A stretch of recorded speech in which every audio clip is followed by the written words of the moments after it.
भगवान का व्रत हमें कब और कैसे करना चाहिए? क्या सूर्य देवता की पूजा अर्चना करते हुए हमें श्रृंगार नहीं करना चाहिए? सुहागन स्त्रियां किन किन बातों का ध्यान रखें सूर्य देव की पूजा करते समय? जैसे कि रविवार का दिन भगवान सूर्य की पूजा आराधना के लिए निर्धारित किया गया है। हर एक सप्ताह में हम बात करें तो अलग अलग देवी देवताओं के निमित्त हम व्रत उपासना करते हैं। तो सूर्य ग्रहों के राजा होते हैं, सूर्य प्रत्यक्ष देवता माने गए हैं। यदि आप अपने जीवन में बहुत संघर्ष कर रहे हैं, आपको नौकरी व्यापार में असफलता प्राप्त हो रही है, मान सम्मान की प्राप्ति नहीं हो रही है, तो आप रविवार का व्रत करना शुरू करें। अब सबसे पहले मन में आता है कि हम कितने रविवार व्रत करें। तो देखिए, सूर्य का जो अंक है वो 1 है। वैसे भी आप कोई भी व्रत करते हैं तो विषम की संख्या में व्रत रखने की बात कही जाती है। तो आप 9, 11, 21, 31 इस तरह से व्रत करने का संकल्प ले लीजिए। रविवार के दिन आप व्रत करें।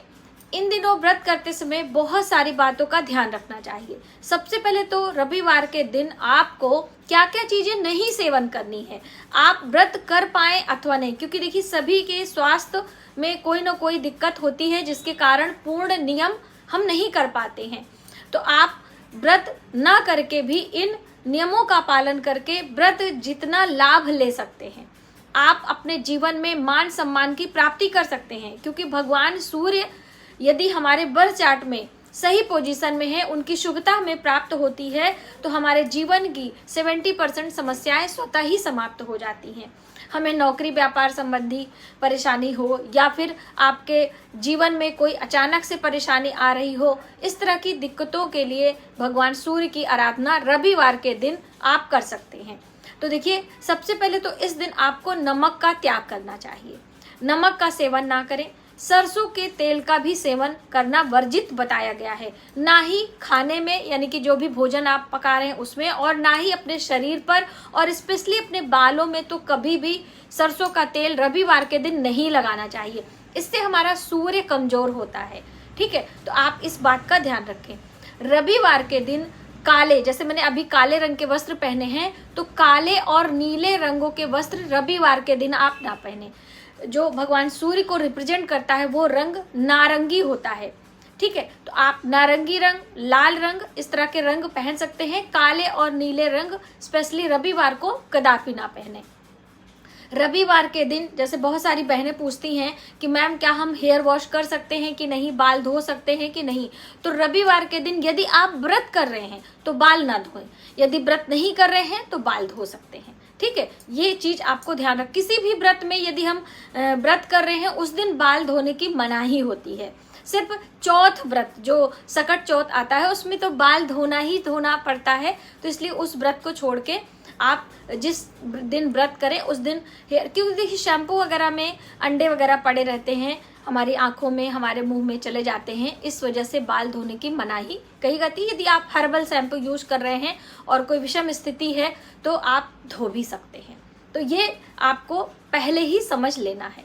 दूसरी अहम बात कि सूर्य उगने से पहले आपको उठ जाना है। वैसे कोई भी व्रत में आपको सूर्य उदय से पहले आप उठकर स्नान ध्यान करके उगते हुए सूर्य को 1 लोटा जल अवश्य देना चाहिए। जैसे मैंने आपको शुरू में बताया कि नौकरी व्यापार में समस्या हो, मान सम्मान में कोई परेशानी हो, तो आप रविवार का व्रत करते हुए भगवान सूर्य की आराधना करें। तो उसमें आपको लाल मिर्च के दाने डालने चाहिए। जब हम भगवान सूर्य को अर्घ देते हैं तो लाल मिर्च के दाने, 7 लाल मिर्च के दाने डालकर अर्घ देकर अपनी कामना यदि बोलते हैं तो आपकी मनोकामनाएं जल्द पूर्ण होती हैं। अब जब हम भगवान सूर्य को अर्घ देंगे तो कौन से मंत्र बोल, वैसे तो भगवान सूर्य के 12 नाम, 21 नाम आप ले सकते हैं। चैनल पर जानकारी दी गई है। आप 3 बारी ओम सूर्याय नमः, ओम आदित्याय नमः, ओम भास्कराय नमः, इस तरह से बोलकर आप मंत्र जप कर सकते हैं। भगवान सूर्य के सामने खड़े होकर 21 बार, 11 बार गायत्री मंत्र का जप कर सकते हैं। बहुत अधिक फल देता है दोस्तों, अद्भुत इसके लाभ हैं। तो आप अपने बच्चों से भी, आप स्वयं भी गायत्री मंत्र का जप भगवान सूर्य के सामने खड़े होकर आपको जल देते हुए बोलना चाहिए। इस दिन यदि आप व्रत कर रहे हैं तो सुबह सवेरे स्नान ध्यान करके भगवान सूर्य को जल दें, भगवान सूर्य के मंत्रों का जप करें। और इस दिन नमक, सरसों का तेल, काले नीले रंग के वस्त्र इन सब चीज़ों का त्याग करते हुए शुद्ध सात्विक मन से भगवान सूर्य की आराधना करें। अपने घर में एक छोटी सी अगियारी भी आप कर सकते हैं। गुड़ और घी, काले तिल मिलाकर भगवान सूर्य के नाम से आप आहुति भी दे सकते हैं। कहते हैं कि जो व्यक्ति पूर्ण श्रद्धा भाव से भगवान सूर्य की आराधना करता है, उसकी सभी मनोकामनाएं बहुत जल्द पूर्ण होती हैं। सुख समृद्धि प्राप्त होती है, धन धान्य की कभी कमी नहीं रहती है। इसलिए आप इन बातों का ध्यान अवश्य रखें। दोस्तों, हम इस दिन खाने पीने की बात करें कि क्या हम भोजन कर सकते हैं, तो जल और फल दिन भर आप लें, जूस वगैरह लिक्विड डाइट लेते हुए सूर्य अस्त से पहले, जैसे सूर्य उदय से पहले आपको उठना है, उसी तरह से संध्या के समय सूर्य अस्त से पहले ही आपको भोजन आदि जो भी लेना है वो ले लेना है। क्या लेंगे? एक अनाज, खड़ा अनाज, जैसे कि दलिया, सिवैयाँ, हलवा, पूरी, इस तरह की मीठे अनाज लेकर सूर्य रहते ही आपको भोजन समाप्त कर लेना है। सूर्यास्त के बाद जल भी नहीं ग्रहण करना होता है। अब देखिए, आप नहीं रह सकते हैं तो एक अलग बात है, लेकिन नियम के अंतर्गत ये सारी चीज़ें बताई गई हैं। तो आप इस तरह से कोशिश करें। देखिए, कोशिश करना हमारा कार्य है, तो हमें ज़्यादा से ज़्यादा प्रयास करना चाहिए। फल पूर्ण श्रद्धा से आप रहेंगे तो ज़रूर आपको मिलेगा। तो इस तरह से आप रविवार के दिन सूर्य रहते ही भोजन आदि फलाहार ग्रहण कर लें। दूसरे दिन जब सूर्य उदय हो जाता है तो भगवान सूर्य की पूजा आराधना करके अपने व्रत का पारायण करते हैं। तब आप कुछ भी खा सकते हैं, जल फल ले सकते हैं। सबसे पहले व्रत खोलने से पहले नींबू पानी पीने की सलाह दी जाती है, चाहे एकादशी का व्रत हो, चाहे जैसे कि जब हम निर्जला व्रत रहते हैं, या फिर वैसे आप नींबू पानी ले सकते हैं, बहुत ही अच्छा होता है। अब सूर्य भगवान का जो उद्यापन करेंगे व्रत का, वो कब करेंगे? तो जब आपके व्रत पूरे संकल्प पूर्ण हो जाए तब आप उद्यापन करिए। उद्यापन हमें दिन में करना होता है। बहुत सारी बहनें भी कहती हैं कि हम दिन में करें कि रात्रि में करें, तो दिन में उद्यापन करना होता है। और इनके उद्यापन में हमें बालकों को भोजन कराना होता है। बालक यानी लड़कों को भोजन कराना चाहिए। आप 9 की संख्या में, 21 की संख्या में, 60 की संख्या में, इस तरह से बालकों को बुलाकर पहले मीठा भोजन, फिर उसके बाद आप कोई भी नमकीन भोजन करा सकते हैं। दोस्तों, ध्यान देने वाली बात है कि महिलाएं इस दिन नए, जैसे श्रृंगार की सामग्री जब हम कभी लेकर आते हैं, चाहे हम कपड़े की बात कर लें, चाहे आप कोई जो है अपने लिए सिंदूर लेकर आए हैं, बिंदी लेकर आए हैं, चूड़ियाँ लेकर आए हैं, तो इन सभी चीज़ों को रविवार के दिन या फिर हम बात करें मंगलवार के दिन हमें नए चीज़ों का इस्तेमाल नहीं करना चाहिए। स्पेशली श्रृंगार, वस्त्र, आभूषण, कोई भी चीज़ नए हमें इस्तेमाल नहीं करना चाहिए। वो हमारा लंबे समय तक नहीं चलता है, ऐसी मान्यता है। देसी भाषा में हम बात करें तो रविवार का दिन या मंगलवार का दिन खरवार माना जाता है, तो इसलिए इस दिन इस्तेमाल की गई चीज़ें बहुत जल्दी समाप्त हो जाती हैं, नुकसानदेह होती हैं, यानी कि वो टूट फूट जाती हैं, उनका समय हम लंबे समय तक सेवन नहीं कर पाते। इसलिए रविवार के दिन इन सब चीज़ें आप पहली बार ना इस्तेमाल करें।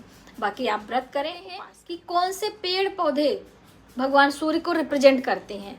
तो पेड़ पौधों में हम पहले बात कर लें, तेज पत्र, जो हम तेज पत्र मसाले के रूप में इस्तेमाल करते हैं, वह सूर्य को रिप्रेजेंट करता है। तो इसलिए आप तेज पत्र टुकड़े टुकड़े करके यदि आप आहुति देते हैं, जो मैंने आपको गुड़ घी और काले तिल की आहुति बताई थी, उसमें तेज पत्ते भी आप मिला लें तो आपके लिए बहुत ही अच्छा होगा।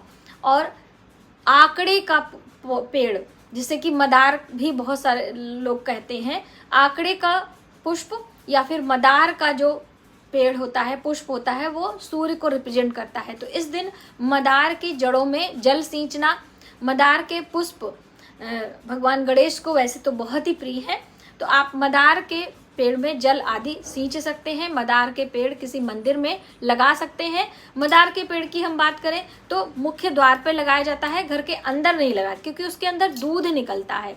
वैसे तो सूर्य को रिप्रेजेंट करता है, भगवान गणेश को उसके पुष्प बहुत प्रिय होते हैं, तो आप घर के मुख्य दरवाजे पर आप लगाएं, अंदर ना लगाएं।